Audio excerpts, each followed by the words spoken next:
Ми всі пам'ятаємо цей звук.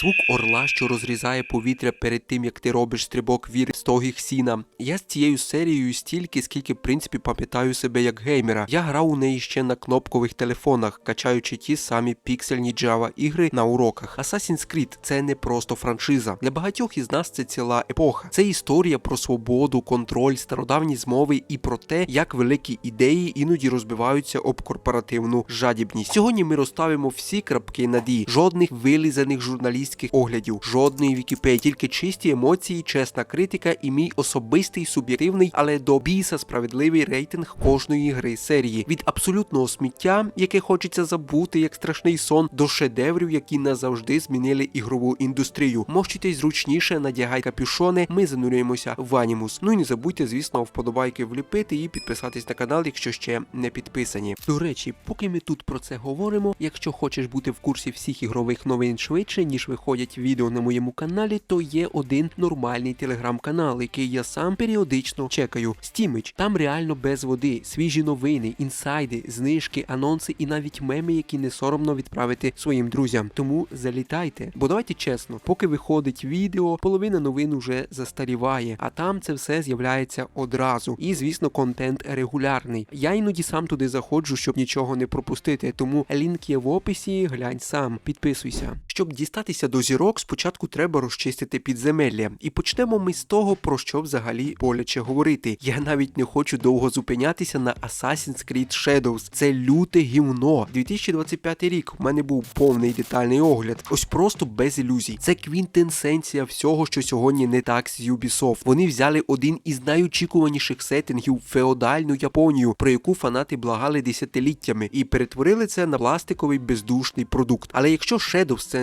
просто провал сучасності, то Assassin's Creed Rogue – це плювок у саму філософію серії. Я не буду сильно затягуватися на Assassin's Creed Shadows, просто подивіться мій окремий детальний ролик. Assassin's Creed Rogue звучало круто, правда? Зіграй за тамплієра, побач інший бік конфлікту. І що ми в підсумку отримали? Головного героя Шея, який після шикарного прологу раптом ловить амнезію особистості. Він взагалі не схожий на себе, а найгірша гра бере складний, багатовіковий філософський конфлікт між свободою і порядком і зводить його до примітиву. Асасини тут раптом стали тупими лиходіями, а тамплієри – добрими самаритянами. Це дуже дивне доповнення. Це настільки ліниво написано, що мене досі від цього нудить.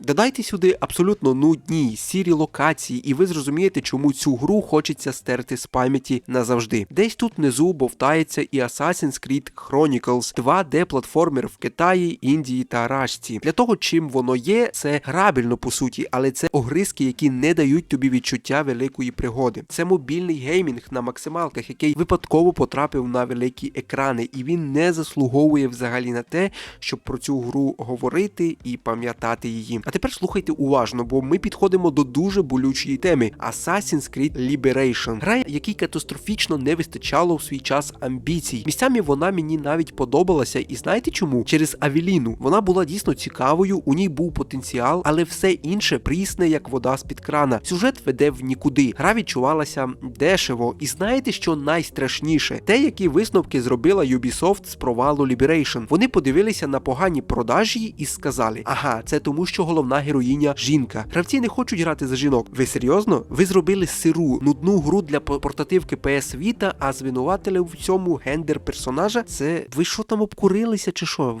Ви там обдолбалися? Чим ви там обдолбалися, додіки? І цей страх породив найгірший тренд в історії франшизи. Оцей дивний боєгузливий компроміс у майбутньому. Створювати чоловічі альтернативи для Касандри в Одіссеї та Ейвор у Вальгалла. Це рішення ламало логіку наративу максимально. Історія це не лише красиві костюми, мечі та гарні краєвиди. Це складні, брудні, незручні речі. Те, як жінки сприймалися в стародавній Греції чи в епоху вікінгів, їхня боротьба за владу та повагу – це мало би стати найсильнішою частиною сюжету. Але юбіки вирішили зробити все безпечним. Вони боялися когось образити. Вони згладили кути, і в результаті ми отримали стерильний світ, де історія перестала відчуватися реальною. Асасіни завжди були про бунтарство, а студія перетворилася на найбільших конформістів в сучасній історії. Коли ми говоримо про Assassin's Creed Unity, мені хочеться просто зітхнути. Це абсолютне 100% уособлення змарнованого потенціалу. Давайте чесно, Париж тут величний. Гра досі навіть сьогодні, виглядає так, ніби вийшла вчора. Ця щільність натовпу, цей паркур, ці круті інтер'єри. Але сюжет, боже мій, який це хаос. Еліза була реально цікавим персонажем. Вона тягнула на собі екранний час. Але Арно, щойно він вступає до братства, він втрачає всю свою харизму і перетворюється на сумного цуцика, який просто бігає за вказівками. А головний антагоніст – це взагалі повний сміх. Один із найслабших лиходіїв у серії. Юніті – це найкрасивіша обгортка у світі, всередині якої лежить порожня, абсолютно непотрібна коробка. І чесно, згадувати її абсолютно не хочеться саме через її порожній світ і, звісно, дуже прісний сюжет. А потім був Сіндікат. Це весела гра. Близнюки Фраї, Джейкоб та Іві реально харизматичні персонажі, між ними була якась хімія. Ганяти на каретах Лондоном було прикольно. Але якщо ви запитаєте мене, про що був сюжет, чесно, я не згадаю. Гра відчувається як парк атракціонів. Вона абсолютно забувана і взагалі нічого не додає до глобальної міфології франшизи. Пограв, посміявся, пострибав і забув. Чесно, взагалі не пам'ятаєш, про що вся гра взагалі була. Окремо кину респект Freedom Cry. Адевале потужний, брутальний мужик із важкою долею. І для DLC це було в свій час, досить непогано, можливо навіть шикарно. Але це лише доповнення, тому ставити його в один ряд з гігантами я просто не можу. Не можу я так зробити. І я думаю, ви розумієте чому. І ось настав момент, коли продажі впали. Конвейер заглух, і розробники сказали, робимо Відьмака. Почалася ера RPG. І знаєте, Assassin's Creed Origins споралася з цим найкраще. Це була класична історія асасінів, дуже грамотно вписана в нову RPG-структуру. Баєк – прекрасний персонаж, класний герой, людина розчавлена горем, яка перековує свій біль на справедливість. Єгипет у цій грі – це просто відвал щелепи. Міражі в пустелі, піраміди, оазиси. Але в мене є одна невеличка претензія до розробників. Ая, його дружина. Вона здалася мені навіть глибшою за Баєка. В неї була якась дійсно крутіша історія. Те, як вона пожертвувала своїм особистим щастям заради братства, це сильно і круто вписалося в історію. Мені страшенно шкода, що за неї дали так мало пограти і впитали її, по суті, в сюжет не так щільно, як могли би це зробити. Ubisoft, якщо ви мене чуєте, я все ще чекаю гру про Аю в стародавньому Римі. Зробіть окрему гру, зробіть якесь там окреме доповнення. Чому б не зробити? Мені здається, це було б дійсно потужно. На 10-річчя гри, чому б таке не випустити? Я думаю, це було б круто. Поставте лайк, якщо думаєте так само. А потім вийшла Assassin's Creed Odyssey, моя особиста нелюбимиця. Якщо оцінювати її як гру в серії Assassin's Creed, це якийсь лютий сюр. Сюжет розмазаний, грінд просто задушливий. Але я не можу брехати.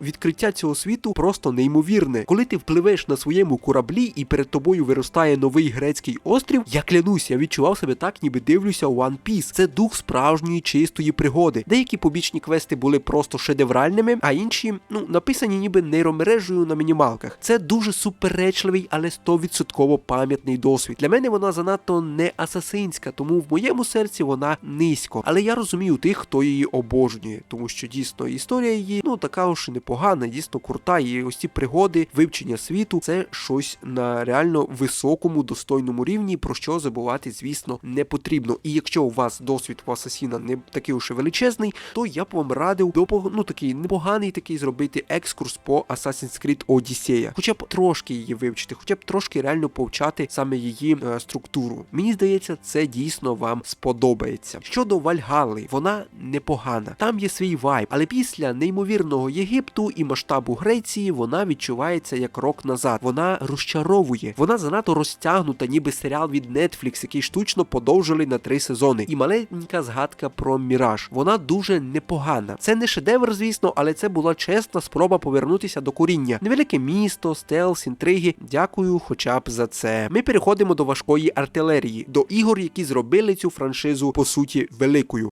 Друзі, якщо ви любите ігри так само, як і я, то вам точно сподобається цей телеграм-канал. Це україномовний канал про ігри, де зібрано все найцікавіше для справжнього геймера. Свіжі новини, вигідні знижки на Steam та інших платформах, круті меми, розіграші та просто приємне ком'юніті, де можна знайти своїх людей. Особливо мені подобається те, що там не просто кидають сухі новини, а реально відбирають те, що варте уваги. Побачили гарну знижку, одразу повідомили. Вийшла цікава новинка зі світу геймінгу, вже є коротко, зрозуміло і без зайвої води. А ще там часто можна натрапити на халявні роздачі ігор, бонуси та просто цікаві акції, що, погодьтесь, ніколи не буває зайвим. Ну і меми, куди ж без них, бо справжній геймер без мемів, як GTA без хаосу. Наче все є, але чогось все рівно не вистачає. Тому якщо хочете бути в курсі всього ігрового двіжу, не пропускати хороші знижки та просто сидіти в нормальному україномовному ком'юніті, обов'язково переходьте за посиланням в описі та підписуйтесь. Побачимось там.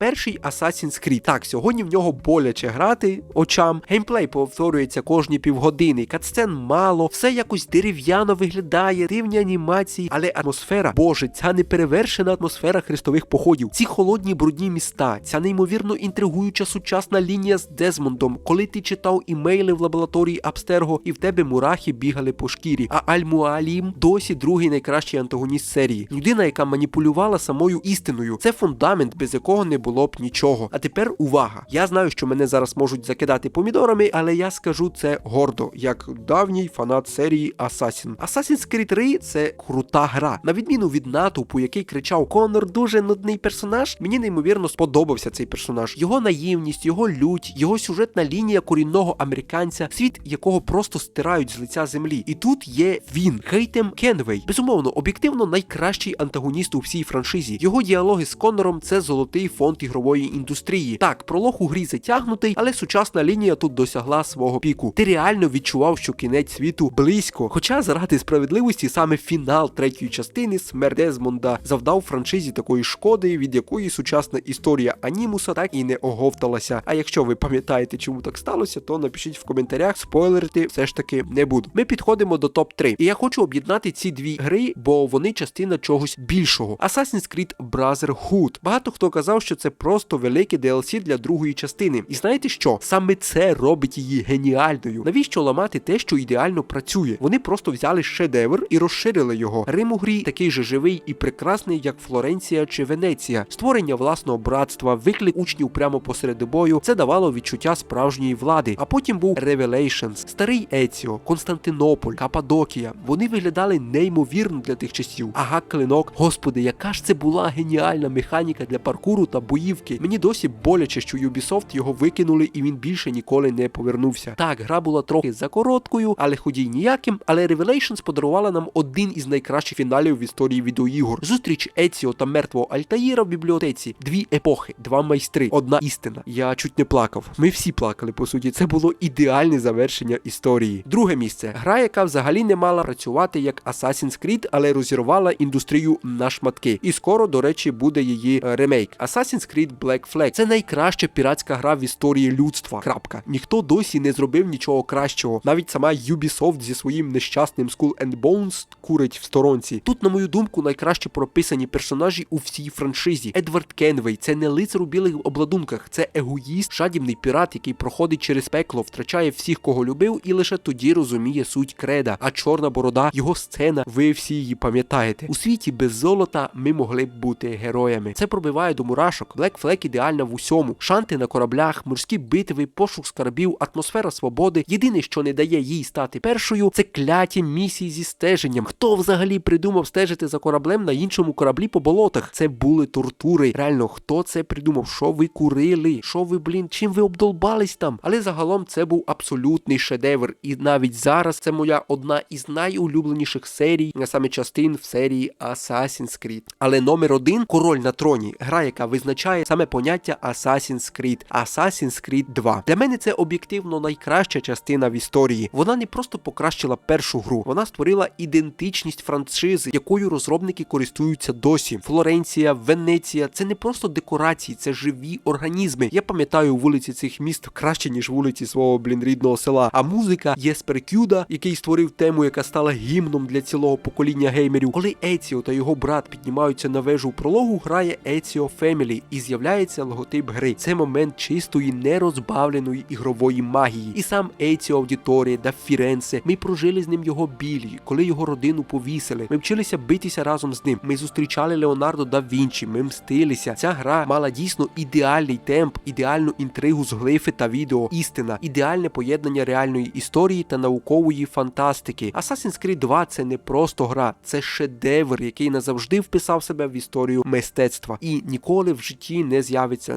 мені здається, кращої, ніж вона. Франшиза Assassin's Creed пережила злети і падіння. Вона губила своє обличчя, перетворювалася на грінделки, намагалася догодити всім і одразу. Але причина, чому ми досі сперечаємося про неї, чому ми досі, в принципі, чекаємо кожну нову частину, навіть якщо плюємося від трейлерів і ненавидимо нові частини, це те, що колись ця серія подарувала нам відчуття абсолютної свободи. Ніщо не істинне, все дозволено було в цих іграх. З вами був я, Ваньок. Пишіть у коменти ваш топ асасінів, побачимо, скільки нас солдів ще залишилось в цьому світі, взагалі, в цій державі. Підписуйтесь, ставте лайки, не будьте тамплієрами. Побачимось, коли побачимось. Бувайте!